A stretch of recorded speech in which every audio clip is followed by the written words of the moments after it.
Hey there. Hey, Alexander. Okay, we are live now. Perfect. Hello, welcome everyone to the demo day two of the Pancake Swap V4 and Rebels Hackathon. Super excited to kick this off with four projects today. And also our panel of judges, we have Chef Momo and Chef Mist with us. Like I said, we have four projects who would be presenting in the order um, of smart liquidity, followed by auction managed hook for dynamic fees. The third one would be VWAP dynamic fee hook, and the fourth one being holder perks. So this is going to be the order. And just to familiarize everyone with the flow that we will be going, the projects would be presenting for 15 minutes, which would start with an introduction, their problem statement, what they have built in the hackathon, and followed by a conclusion. Post that, if our judging panel have any question, they can put that up. So maybe the next 3 to 5 minutes for questions.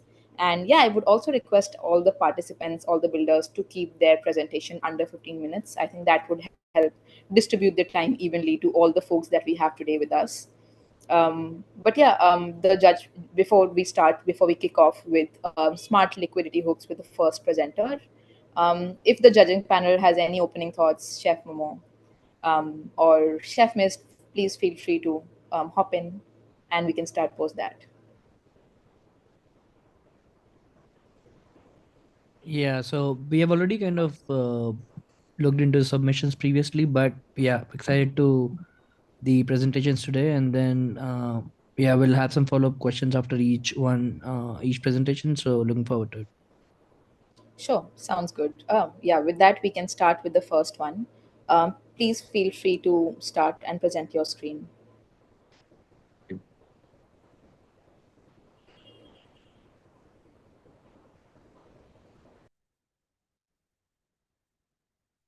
Um, Hello, everyone. My name is Drone, and for the before Hookathon, I built smart liquidity hook. And I think you already checked the GitHub repository in the DoraHack page. So, what is a smart liquidity hook? It is a stable pair-oriented hook that uses a portion of the deep liquidity into a pool to yield interest from the other protocol, the other lending protocol. So the problem statement, I figure out that often the liquidity isn't used efficiently, and in certain blocks, the liquidity doesn't generate any reward for the liquidity providers at all. And this is also true for low volume blocks. And another problem that I see at the current state is that some liquidity providers uh, stake their tokens into vaults or other protocols and then provide liquidity using the staked or liquidity tokens into different pools. This creates even more fragmentation into the ecosystem across all the chains. And stable pairs are generally very deep as pool pairs and attract liquidity providers to low rewards but high rate nature. And another problem I see is the abundance of different protocols that creates even more fragmentation across the chains. And generally, the liquidity goes where there is more convenience for the liquidity providers. So uh, the smart liquidity hooks tries to make use of the liquidity by creating new yielding opportunities from the deeper liquidity. It enables liquidity providers to provide their stable coins directly into the hook, benefit from other reward sources. And this tries to avoid the fragmentation we spoke earlier by staking liquidity or staked tokens. And the goal of the smart liquidity token as well is to attract liquidity from older protocols that don't have the ability to access the hook features, providing greater incentives to attract. So the final goal is obviously to defragment and reunite the liquidity and also provide better income for the liquidity providers. So the features of a smart liquidity hook as for today is, as we mentioned, is that are meant to be used only with stable pairs for now. And sorry, uh, it is a hook that enforces full range curve like a V2 way and retains the position for all the liquidity providers. And you can only add and remove the liquidity via the hook contract to enforce this behavior. And another feature is that it earns the liquidity providers additional rewards by leveraging external protocols in. For this very example, I integrated Aave lending protocol, but this can be done, of course, with other protocols based on the chains. And just in time. So the feature that is more crucial to this hook is that it can conditionally pull the liquidity from the external protocol, in this case Aave, and just in time inject into the pool to perform fair swap. We will see how it works in a while. And of course, we make use of Brevis to compute the rewards generated by the external protocol. And this is done because most of the time, this kind of calculation are really expensive if done on chain. So let's jump into the basic operation, the add and remove liquidity. So for the add liquidity, for example, now I choose an arbitrary amount, but this is just a tentative number. So the hook transfer the amount from the user to the hook and inject a portion of it, like 30% into the liquidity pool, and the remainder is injected, is deposited into the Aave protocol. And of course, we mint the liquidity token to keep track of the positions of the users. Removing the liquidity is basically backwards. We read the Aave position, remove the liquidity, we withdraw from Aave, and by design, while we withdraw from Aave, we will also collect the rewards. So we retain these rewards into a contract for later use. We burn the liquidity token and return the funds to the liquidity provider. Afterwards, the liquidity provider will be able to use Brevis to claim their dividends from the rewards treasury. Finally, the most crucial one, the swap, from the perspective of the user, happens normally. And how it works. Whenever a swap enters the before swap hook, it previews the size of the swap and calculates its price impact. If the if the swap is small enough, we can just perform an ordinary swap with the 30% liquidity that we have. If this creates larger price impact, we are forced to withdraw the money from Aave. So we get it back on our contract and we add it back into the liquidity. So we get 100% of what we could initially have to perform the swap. We perform a fair swap, and in the after swap, we just remove the liquidity accordingly and redeposit back onto the Aave protocol. So another feature that is really important for this is that the liquidity providers may add liquidity multiple times or remove the liquidity multiple times. And this makes hard to make an efficient calculation of chain to describe how much a user has been contributing to the pool for the period he is being providing liquidity. So the flow looks like that. The user requested a withdrawal. The circuit computes all the events from add and remove liquidity into the hook. And an individual contribution is calculated, is sent to the Brevis app contract, And in the callback, we can decode and make one last computation against the total contribution to get the user rewards. And the more events, the more the savings from Brevis coprocessor process. Okay, so for this, I don't have an actual front end, so I will just make a quick code review.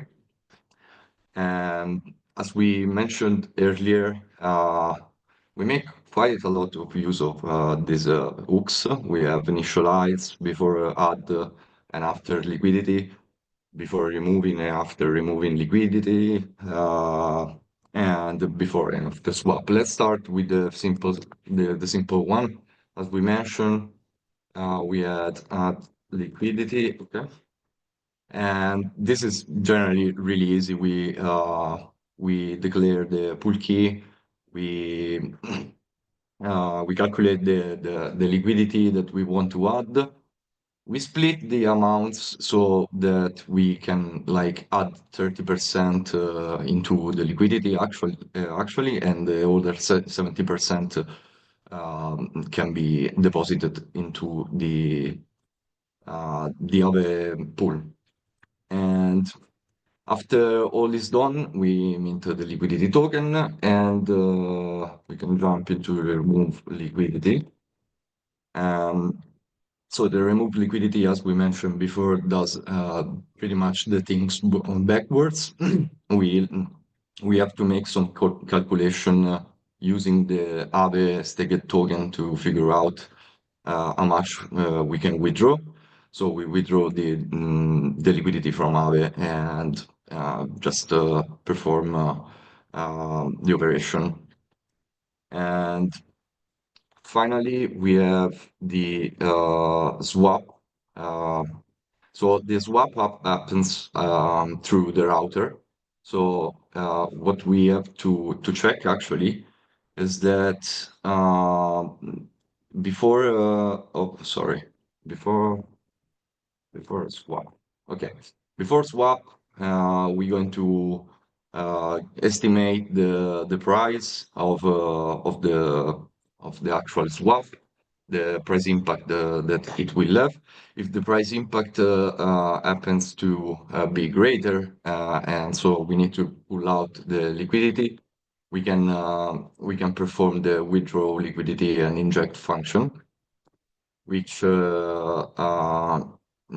generally does the thing that we do in the add the liquidity hook. But the difference in this is that we need to make use of modify liquidities without lock. Otherwise, this will like trigger the safeguard, and it pretty much just do this. And of course, we also have the handle proofs result from the brevis and the good output functions.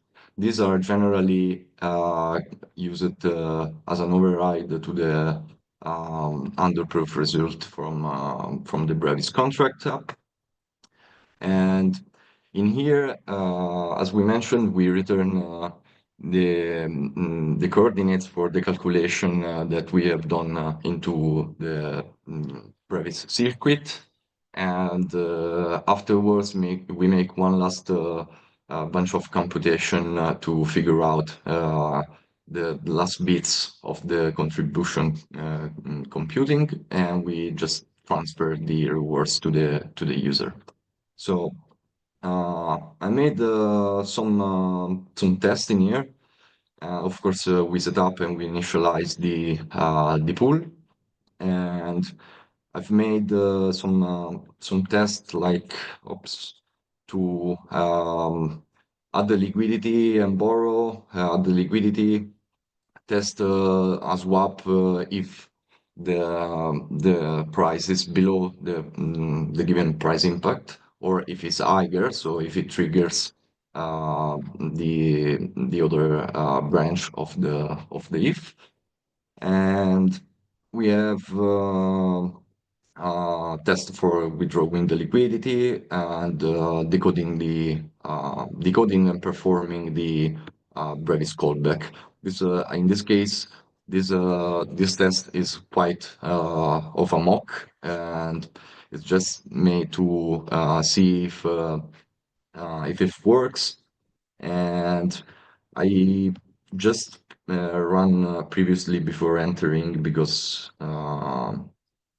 the machine is low. So I was if you run the test on the folder, you can see for example this one, which is the test with Brevis, that also showcase the fact that if we make a simulation with borrowing on Aave and make a warp, so we fake the time to be 1 month later, we should be able to see that some more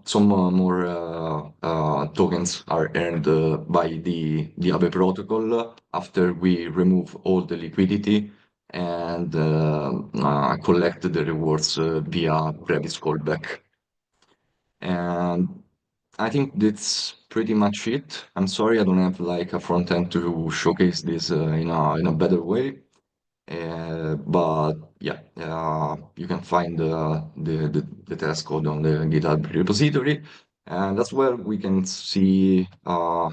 You can also check the circuit made with Brevis that actually performs a sanity check on the receipts that are received by the circuit, and pretty much makes a computation from these two events, so the add the liquidity and the remove liquidity, and computes the amount times the liquidity that you've been providing over time, and returns how much you've been contributing, and some more information to make the confirmation.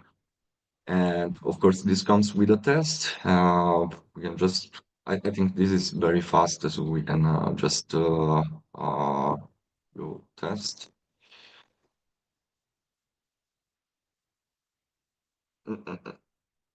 Okay. And this returns the values as we expected, so they are ready to be used in the callback. I think that's pretty much it. I don't know if you want to jump to the questions.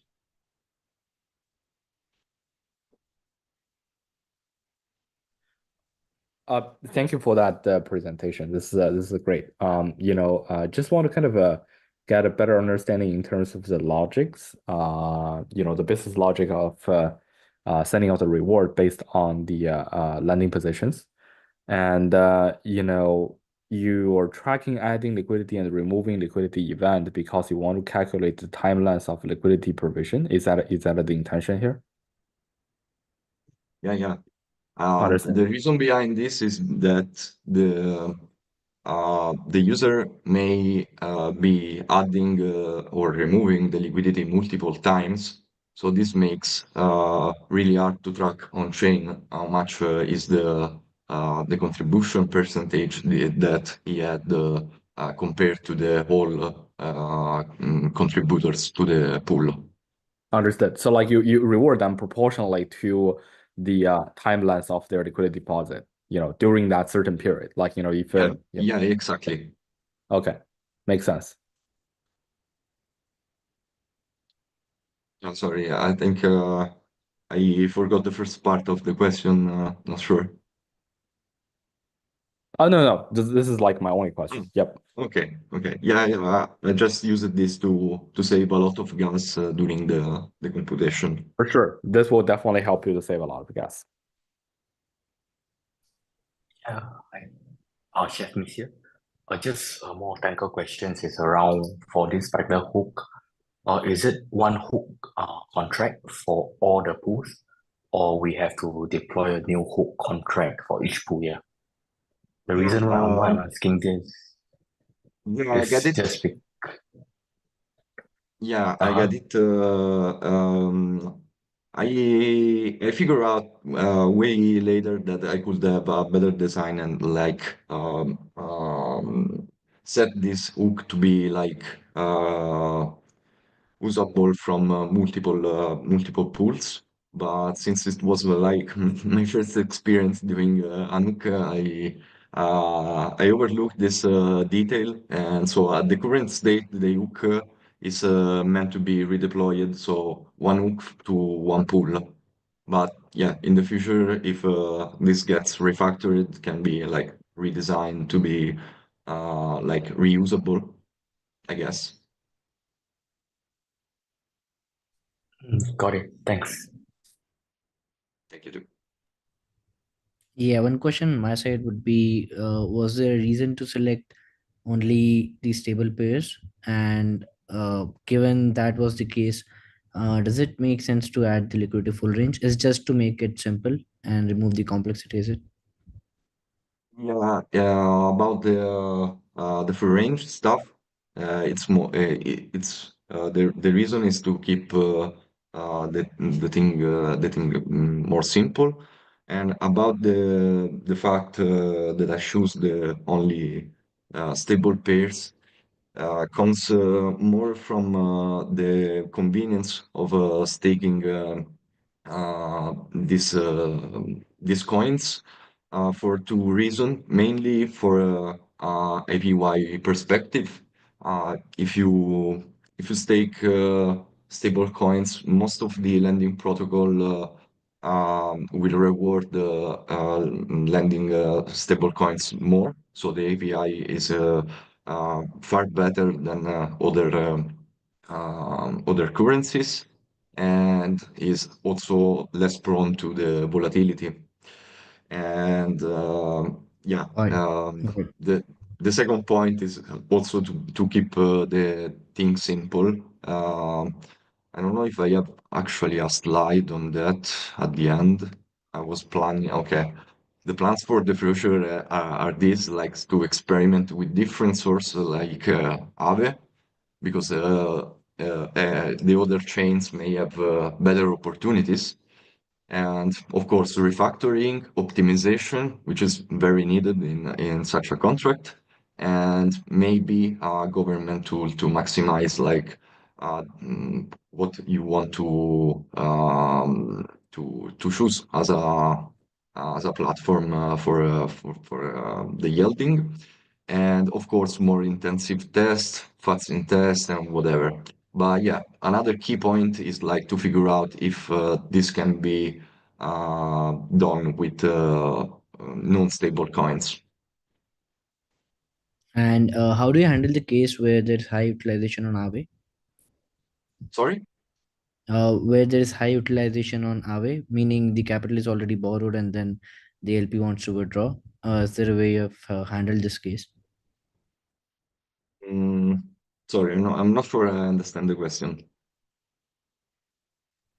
Yeah, so for example, on the lending protocol, the capital is kind of borrowed right now and the LP wants to withdraw. So there would be utilization rate on Aave which will not let you withdraw, right? Meaning Ah, the okay. capital is, yeah. Um, I think I overlooked this detail, and it's Yeah, not, yeah, no worries, no worries. It's yeah, okay. but yeah, generally, yeah, I need to think about it honestly, but yeah, I will think about It's it. fine. No worries, no worries. Thank Yeah, you. thanks. Yeah, that's all the questions on mine. Yeah, Okay. I think one possible, the worst case way to handle this is just to do a no op. Basically saying that I was like, the pool right now is not functional because like all the liquidity is landed out. Right? So that's kind of like the worst case scenario. And I think the only reasonable path.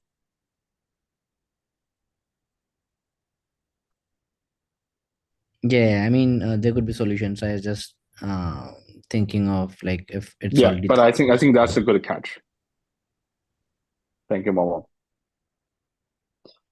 All right.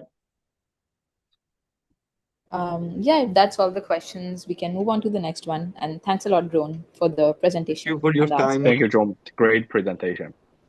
Thank you very much. Yeah. The second project we have is auction managed hook for dynamic fees by please feel free to.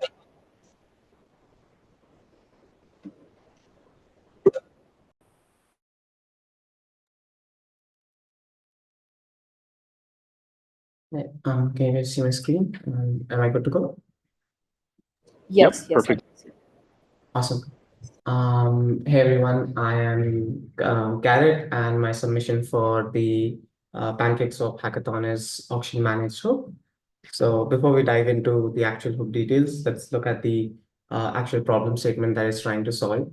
So as we know that most of the AMMs that we have currently use a static fee, and nobody actually knows, when Uniswap came with Uniswap V2 and we had the 30 BPS fee, how was it set? And, what was the reason why it is just 30 BPS? And then we introduced like different fee tiers, but they all were fixed, right? And this is a problem because the market changes and different tokens demand different type of fee tiers, right? So let's say if the market is like, let's say, super volatile, you would want to keep a different fee tier, maybe like lower the fee so that you can get more volume. Or the anti case would be like, oh no, you want to still make it a high fee because there is no other place where this liquidity exists and you want to make more money. Because fees are a very important metric for LPs to actually counter the impermanent loss that they get, right? And we have seen that fees have generally struggled or basically have trailed to adapt as fast as how the market volatility changes, right? And then the other problem that we see that the entire management for the fee is completely centralized, and you need to go through the governance proposals to add new fee tiers. You need to, kind of like, let's say, even if you make a dynamic fee, you need somebody to manage that. You probably might be looking at, let's say, the volume and updating it, but it's still very much dependent upon the centralized systems that we have. So these are like the two major problems where the fees are completely fixed, or even if it's dynamic, it's very difficult to like understand like what the fee would be and like actually update and control it in a decentralized way. So what my proposed solution is auction managed hook, which introduces a way for the pool to have like a change in the fee based on an auction which a manager wins. So the way it works is it gives any user, let's say in this case we call this user manager, the right to set the fee of a pool for a given amount of time. And in order to select this manager, we do an auction to get the to get the maximum amount out of it. So the way it works is we have periodic auctions, and these auctions will give us some ERC20 token, right? We'll get into that, what happens with that ERC20 tokens. But let's say if a manager wins the auction, he can set the fee, whatever they want in the pool, and any trading that happens between this period, all the tokens, all the fee received, all the fee tokens goes to the manager instead of the LPs now. The bid token that they gave at the start to win the auction, that is the amount which actually goes to the LP. And it can be also, like DEX token, like cake token, which actually brings, more utility and aligns LPs towards, like participating in the cake ecosystem more. So let's actually look at the technical architecture first. So the way it works is that a bidder could come and they could start an auction for a particular pool ID, and then they basically, like give a bid that, okay, like what they assume is the volatility of the entire pool would be some X value, and based on the liquidity that we have here, right, I would make some amount. So I'm just putting a bid below that, because they want to make money. But some other person can come and say, oh no, I think like I can actually make more money because I feel that the volatility and the volume in the pool would be more. So I'm gonna outbid this person, and he's gonna put a higher bid.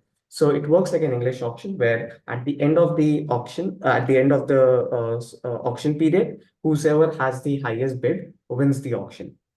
And then all this amount is like transferred to the basically like the LPs.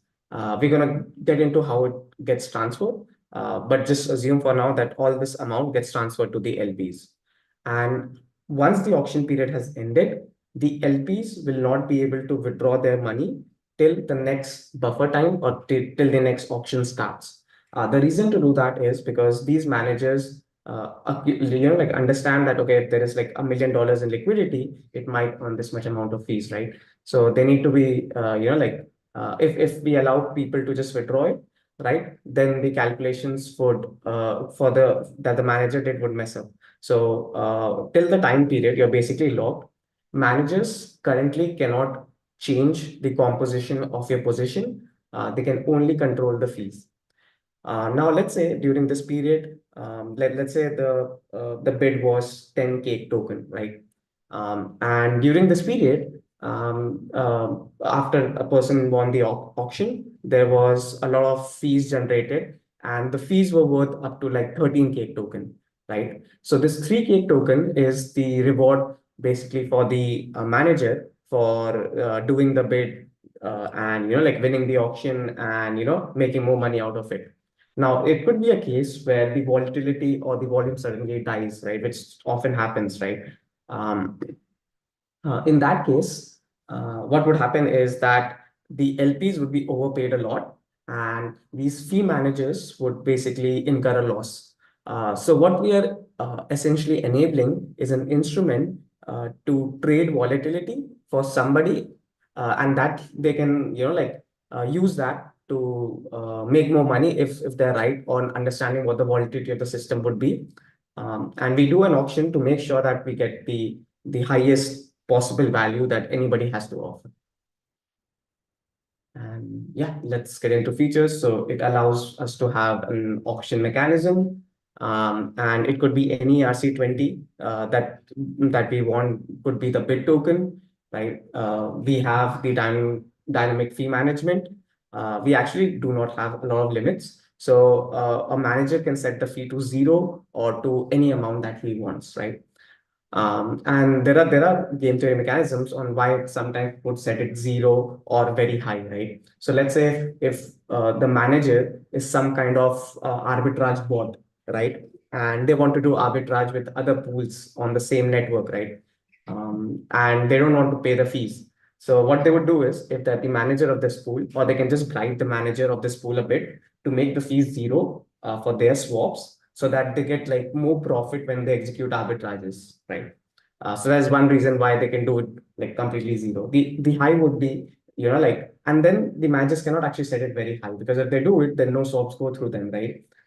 In that case, they won't earn. So now the calculation would be around, should I, even if I'm losing, should I decrease the fees and still earn something, so that I can get some of my money back, or keep the fees very high in order to like earn the same amount of money or more when the volatility comes back. So there are a lot of game theory mechanics that will come into the play. And yeah, it's a better incentive structure for the LPs as well, because they get like fixed fees, and they don't have to kind of like worry about like how much amount they would get after some time. They always know because their amount is already given to them at the time of the auction. Okay. And already discussed some of the benefits to the bidder, that they could be the volatility benefactor based on how volatility changes. And if it changes on the way that they think, they tend to make more money. And it also helps in arbitrage for, like they can set the fee 0 and stuff like that. For the LPs, they receive the bid token, and this is something that we could use Brevis to distribute. I didn't have the time to build that system yet, but the idea is to distribute this tokens that they received using Brevis for each epochs. They get the upfront reward, and the reward is also stable for each epochs, not stable for the entire pool, but like stable for each epochs. So yeah, and let's look at a bit of code. So it's pretty straightforward. The good thing about this is like like less complex. You have like a manager TTL, which is basically the auction period. We could modify this.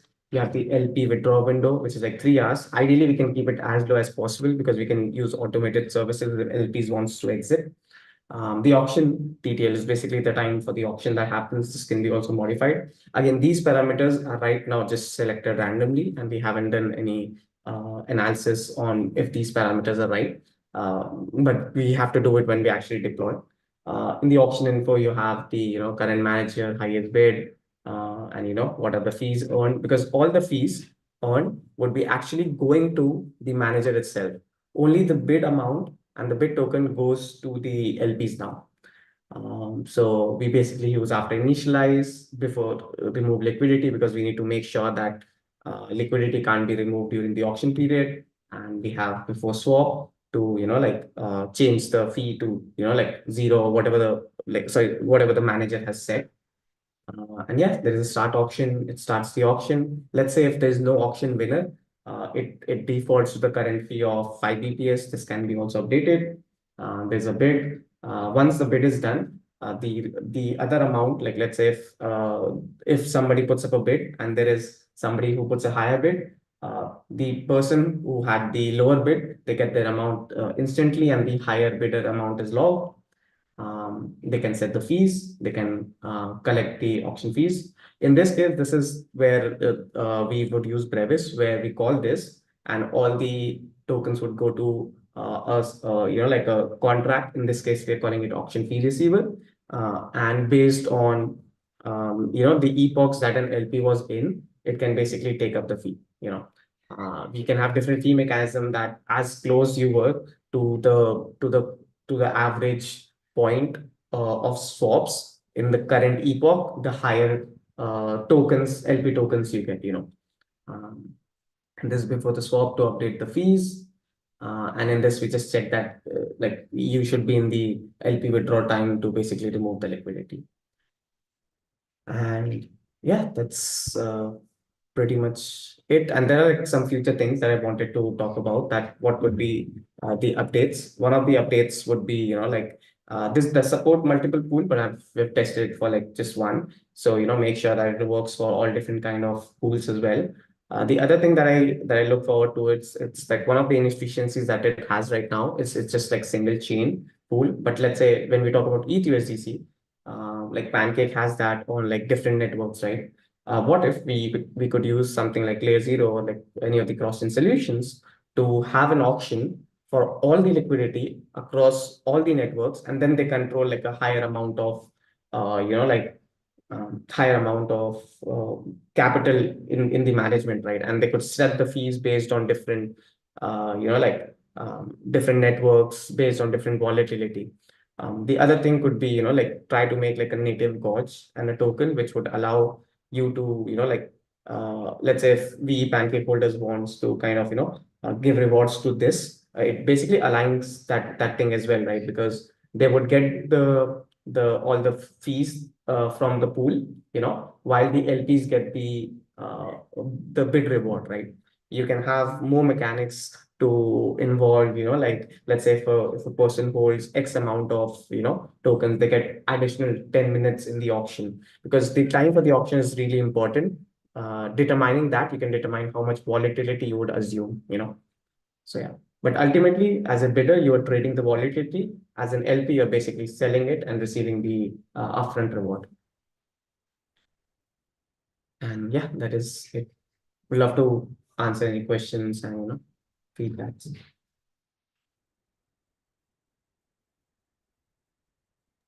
This is Yeah, a one great question. idea. Yeah, sorry. Yeah, Sorry, Momo, go ahead. yeah, one question on my side is, why do you think Brevis implementation is required for the claiming part? It could be done in the hook contract itself, right? Yeah, the reason why it's required is, so let's say if I let the price of ETH is 2,500 and I LP $1 billion at a very far out tick, right? Even though that is considered as TVL for the auction manager, the auction manager does not think it's an active TVL that a price would reach within, let's say, next 24 hours, you know.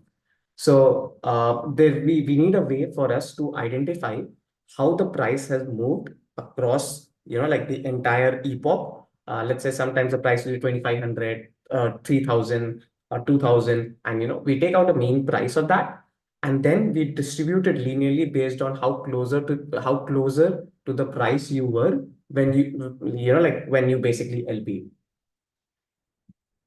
So we Yeah, can't okay. So calculate this on chain, it's right? So like if you don't want to have a standard yeah, distribution implementation, which is otherwise you could also use the native fee distribution across each stick logic and yeah, then distribute the claim tokens that as is well. correct. Yep, that is correct. But the reason I wanted to do it in this way because it is more fairer to the LPs who are more closer. So it allows people to have more close to the current price for every epoch in most cases, you know, or like have like a defined range of around 10 to 15% based on the token movement, you know. So yeah. Yeah, Understood. okay. So Thanks. basically, you want to track using Brevis what is the actual contribution of each of the LPs Yeah. to the pool. Yeah, and also like how far they were from the current price. Yep. Because we want to because there would be a case that your liquidity was not used much, but you were still closer. And if you look at one of the way we do it is you can't like withdraw your liquidity, right? So in an ideal case, you would have said that, oh, I would have withdrew my liquidity and then always keep putting at the current tick to earn the most amount of fees and rewards, right? Because you can't do that now, right? Because the LPs are locked till the next LP withdraw window comes, right? That is why we want to withdraw that. Okay, if your estimation of the price was in the most accurate range, you should be rewarded, even though you might have not received that much of your liquidity might not have contributed towards that much of fees, but you should still receive because you're still closer to what the actual estimation of price were. Understand. Yep.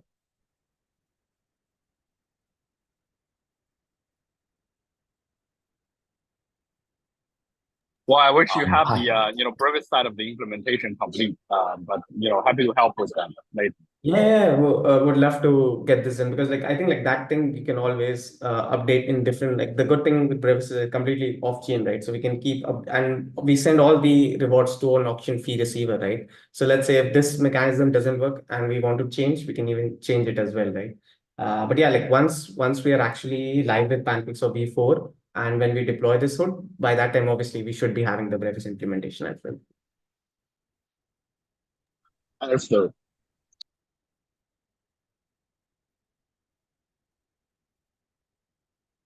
Yeah, any other questions from the judges for now?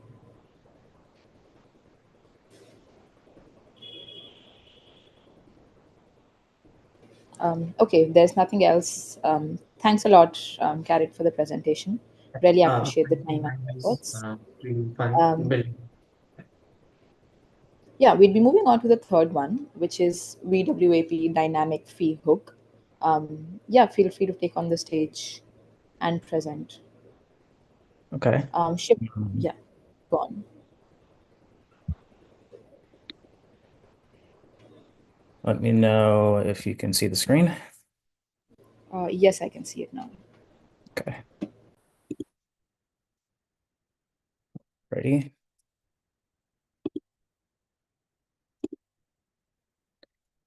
Okay. So I'm going to present my as a project as using a volume weighted average price to create as a dynamic transaction fees and have that implemented as a hook with as a pancake swap v4 and the Brevis coprocessor. So let's talk through the problem a little bit. So basically the problem starts off with is a concentrated liquidity pools. So being fantastic for swappers because they have deeper liquidity to work with. And that means it's less slippage as they're doing swaps. So it's better pricing. However, on the other side of the coin, liquidity providers don't necessarily have a so better experience so when compared to pools like Uniswap V2. The reason being is they face more impermanent loss because they're swapped out of their positions a lot faster than a Uni V2 like pool. So while they experience higher transaction fees, it doesn't necessarily offset the additional risk that they're taking. So if a liquidity provider is in a pool with volatile assets, they might be better off actually holding on to their assets if their goal is a price appreciation.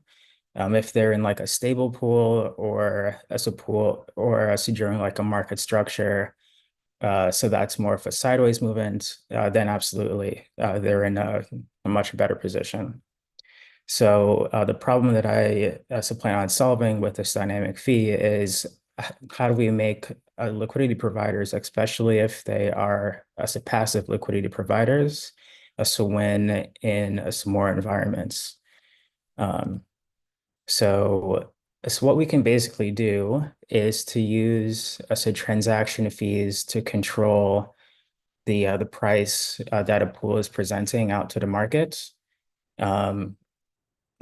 To basically address the issues that liquidity providers are having, there are two ways to attack it. You can either increase the fees that they are receiving, or allow them to hold on to their assets for longer to experience the positive price movements and reduce their impermanent loss. So with the dynamic transaction fee, we're essentially trying to do a little bit of both, where the liquidity provider is able to earn more transaction fees in a higher volatility environment, and at the same time hold on to their assets for longer. So doing this, we kind of create a positive feedback loop where the liquidity providers have a higher yields and a slower impermanent loss. And so that combination attracts more liquidity into the pool. So more liquidity means lower slippage for swappers. So less slippage means more volume is needed to move the price to a specified target, and more volume means more fees. Some more fees for the liquidity provider and some more fees for a protocol. Apologize for the background noise. I live in New York and it's just noisy. So a little bit about implementation. I chose to use a volume weighted moving average, that's commonly referred to as a VWAP, to dynamically control the transaction fees that are being charged. And essentially, I'm creating a dynamic transaction fee so based on whether the price is being moved away or towards the VWAP. The interpretation here is a price movement away from the VWAP is introducing more volatility into the market, while a price movement towards the VWAP is a reduction in volatility. So with the VWAP being like a slow moving average as a price, essentially, it is so the simple mechanism of just determining as a fee based on whether the price is moving to or away allows us to detect volatility at the moment as when it's happening. And a lot of other systems, you might see like a historical sort of calculation. However, the problem with that is by the time the data is historical, the volatility has already occurred. So you're not actually applying the higher fee at the exact this moment when you need it. So the application that I built is split into three parts. The app, which gathers historical swap information, so from multiple chains, because assets can live in in multiple pools across multiple chains, all with like different transaction fees, with like different liquidity and offering different prices into the market. It also does the coordination between the prover and sub-publishing onto the chain. We have a Brevis circuit, which we use to aggregate volumes for the basin as a quote token. And then we have the hook, which is a smart contract responsible for receiving the proof and also charging transaction fees accordingly. All right, so let's take a quick look at the code. So let me know if you can still see the screen. Yes, I can. Yeah, Yes? perfect. Okay, great. All right, so the first thing to start off with is the app itself and the configuration. The configuration is relatively straightforward. A few things to configure, which is like the duration of the VWAP, so how far in the past to look back. And then the next important thing after that is actually configuring the chains as to where you want to pull information from. Because those are tokens on so different chains are most likely going to have different addresses, you need to define the base and quote token on that specific chain. And then you're also defining other basic information about the chain. So like block time, and I would just do some basic math to figure out how many blocks to look back. The entry point for the application itself is here. To start off, we're just doing some basic configuration validation, just make sure everything's all set up correctly. And then we're going to the configured chains to get swaps, and then we're doing the prove and submit. So if I go into the get swaps, we can see how that's done. So basically, we're just going through each one of the chains and so getting the transaction logs is corresponding to UniV3 swaps. That's based on a handful of topics. And then for each, we are validating that it's actually a liquidity pool. So there's some code for that. And then after that, we are getting out swap amounts. So building some swap events. So passing that into the prove and submit operation. And here we're taking all the swaps that we got and we're creating a data set essentially out of it. So filtering out many excess swaps because in the configuration you say like the maximum number of swaps you want to consider. And then here we're also creating the proof request. So the proof request basically has like two things in it. It has like a reference transaction where the prover is able to pull off the chain ID. And then I'm adding in the receipt information. And we're using it as two fields, sort of as the field 0 is expected to have the volume of the base token, whereas the field 1 is going to have the volume of the quote token. And the prover itself is responsible for summing up all of the volumes on the receipts and submitting that. So we're going to call the prover to do the proof, and then we are going to submit that proof onto the network here. And then from there, it's up to the smart contract to handle it. So I'm going to show you guys the prover real quick. So the circuit itself is actually quite simple. We're essentially just taking the absolute value of the volume because in that swap event, it's a integer value. So the volume might be negative, but we need to do the absolute value there. And then so we're actually just submitting 3 data points onto the chain. We are submitting the chain ID because we can't have multiple. And then when we're submitting the base token volume and the quote token volume. So that's it for the prover. There are some tests here as well that can be run. And in the hook contract, I'm overriding two methods, the after initialize and the before swap.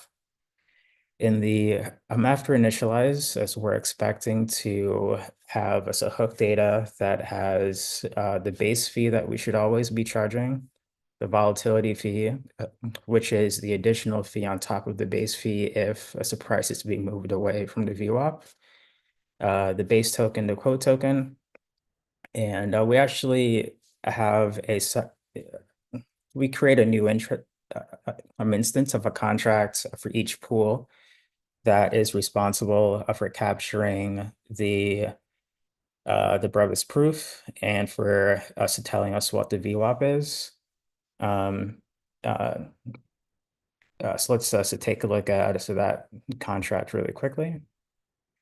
So so this is again for each pool, and the reason for this is it felt like a nice separation of concerns between the hook and the actual calculation, and it kind of simplified the management of so having multiple pools being able to be managed within the same hook.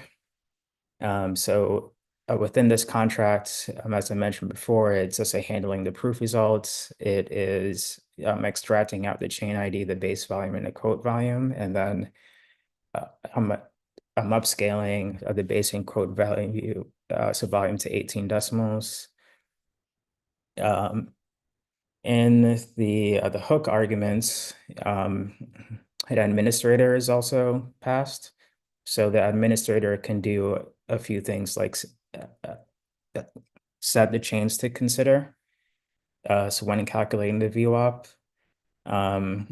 and the other a kind of important thing is to set a timeout. The timeout is used to basically to say how long to consider as a chain information before it becomes stale.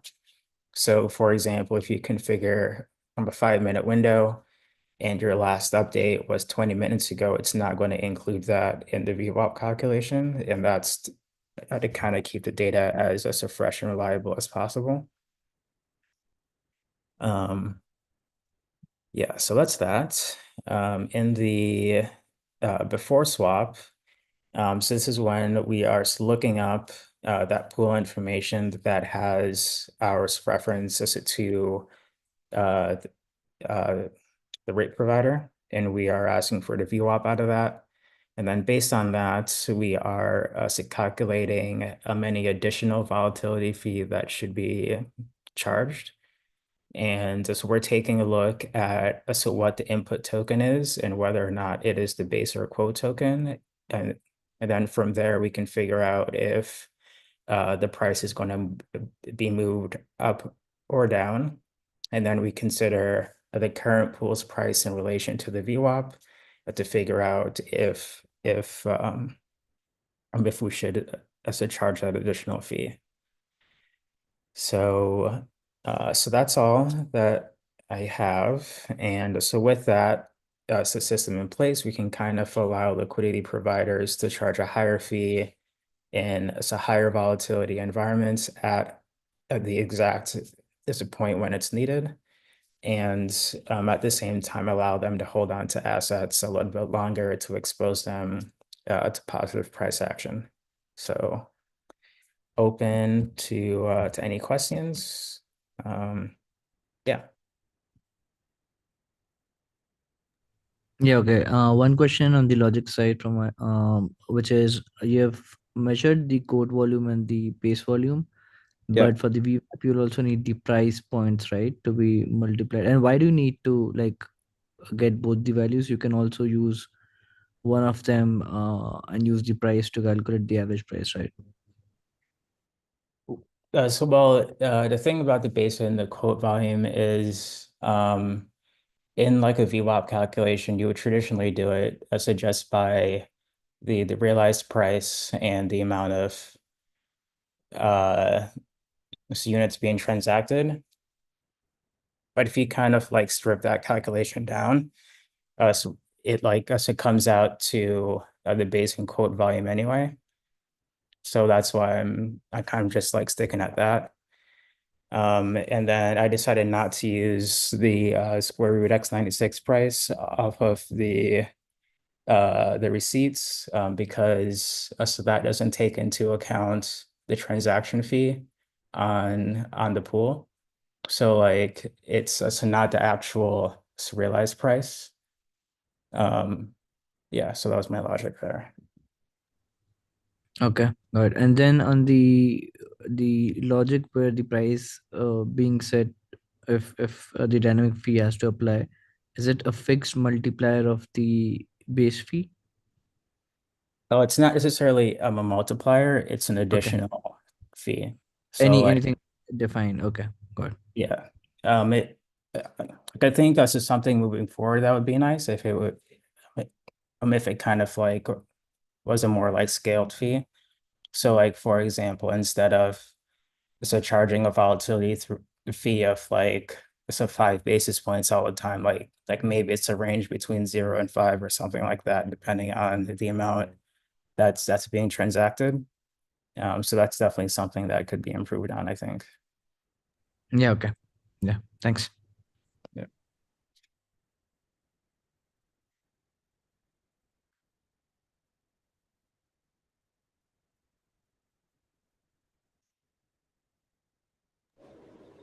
Any other question from the panel?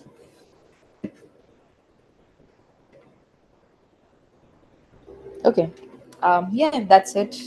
Thank you so much for the presentation. I'd like to move on to the fourth one for the day, or the last one for this demo session, which is holder perks.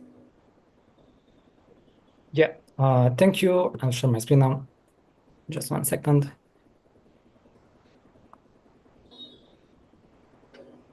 All right, can you see my screen? Yes, I can see it. All right, so basically, why we built holder, yeah, sorry. So I'm Titi, I'm the smart contract developer for holder perks. I handled writing the smart contract, the hook for holder perks. And my teammate is Mihai, which is a backend engineer that handled the Brevis circuit. Basically, why holder perks exist. Basically, I'm also working on a project that focuses on providing ways for bootstrapping liquidity, especially for new tokens, and to basically incentivize liquidity providers to form pools having those kind of tokens. And we kind of realized that the aspect of holding tokens as a liquidity provider can be a beneficial actor for emergent projects. So basically, what are the difficulties that holder perks should solve? Basically, as I said, freshly launched tokens often struggle to bootstrap the liquidity on the market.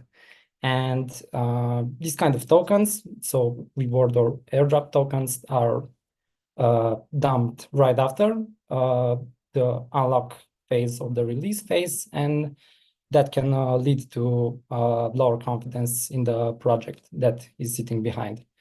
And basically, right at the start of such a project, there may be no straightforward incentive to use or to hold the token.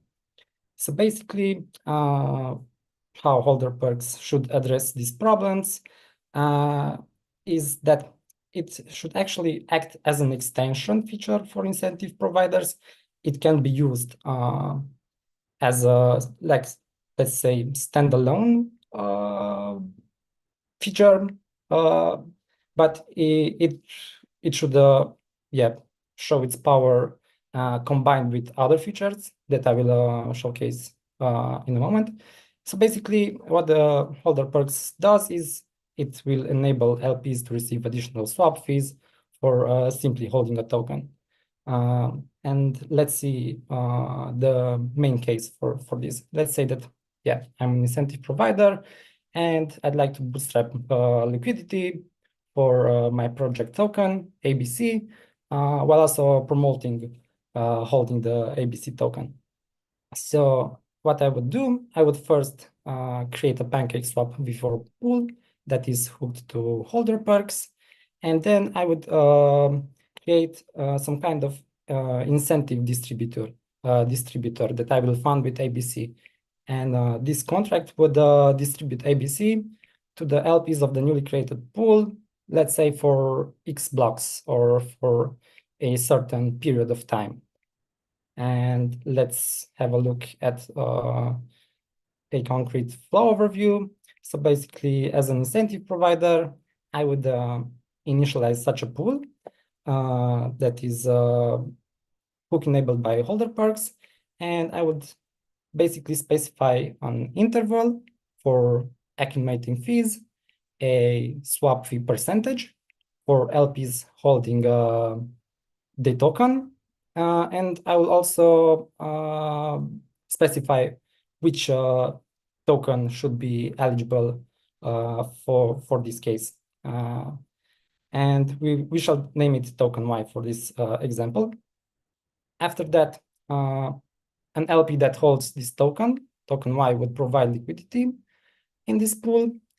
Then if a swapper comes and swaps, let's say, token A for token B, what this means is that X% token A from the swap fee gets reserved for LPs holding token Y. All right. And basically, after an interval is over, in which fees have accumulated, an LP should be able to request from Brevis the proof containing the fees share for that specific interval. And basically, Brevis would fulfill this request by calling the callback, calling the callback on the holder perks enabled pool with the share for that interval, for that LP. And at the end of the flow, the LP that holds the token Y should be able to withdraw the share of holder fees for that specific interval. Basically, that's it. And I will now share the code to look at the more important aspects of how we are doing this. Yeah, so basically the magic happens in the before swap. We will have a look at what is the input token. And from that input token, we will calculate what is the percentage that will go to LPs that hold the specific token. And we'll calculate, the fee for the holders. And basically, we will reserve that, and we will track it, depending on the pool and depending on the interval. Yes. And after that interval passes, basically, when you make the request as an LP to find out what your share was, depending on what your holding power for that token was in that interval, you will get that share back for the LP specific and the pool ID and the period. And after that, when you want to withdraw these holder fees, you will specify, what is the pool that you want to get those fees, the interval, and also if you want to be claiming 1 or 2 tokens. And basically, how we keep track that you don't actually get more fees as you should. Basically, every time that you withdraw the holder fees, we would know. Like if you want to withdraw, yes, the holder fees during the day, during that interval, or actually not. Sorry. Yeah. Never mind that. I forgot that initially I started doing it like you could be like you are in the first, let's say the first interval, and you could already like request a proof for the really first interval of the pool, and you would request a proof that says that you held tokens before the actual pool was created, and then you'd have to you could be able to basically like withdraw fees during the interval. So in this case, during the first interval, and then you would have to do some checks that you don't withdraw more that you should. But that's not the case in here. Yes, that should be it. I have also made some scripts to do all this flow on chain from deploying the hook to deploying some MAC tokens and until the final step of withdrawing the holder fees. But I don't think that I'm able to do that now. But if you're curious, you can follow that on my repository. That should be it. So basically, in conclusion, what I would want to say is that I believe that this feature, combined with other incentivization mechanics, can really boost the provisioning of that specific token, and also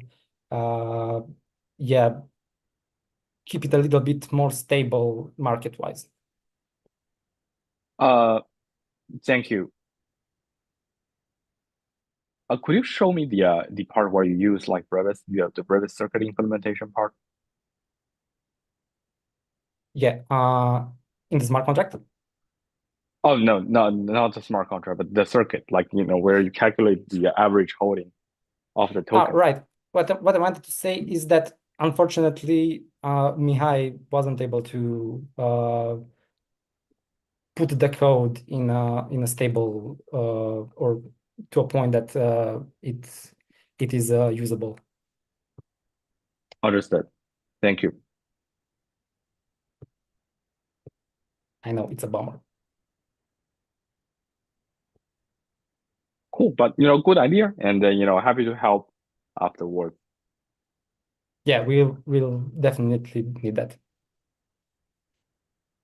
So basically, what additional info I could say about Brevis being pretty helpful in here is really, let's say that maybe you could track the amount of tokens as you would enter the game of holder perks, let's say as an LP, but really there's no guarantee that I will track the amount of tokens that you are having at the beginning or as an ongoing action while you want to withdraw, because you can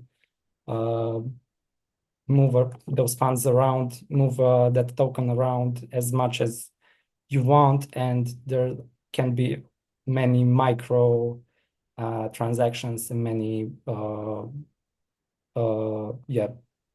parts of you playing with the funds, and you would have major difficulties in actually finding for how many blocks, how many tokens you have actually held. So that's where Brevis should be easing that pain point of finding out exactly that number. Understood. Thank you. Thank you as well.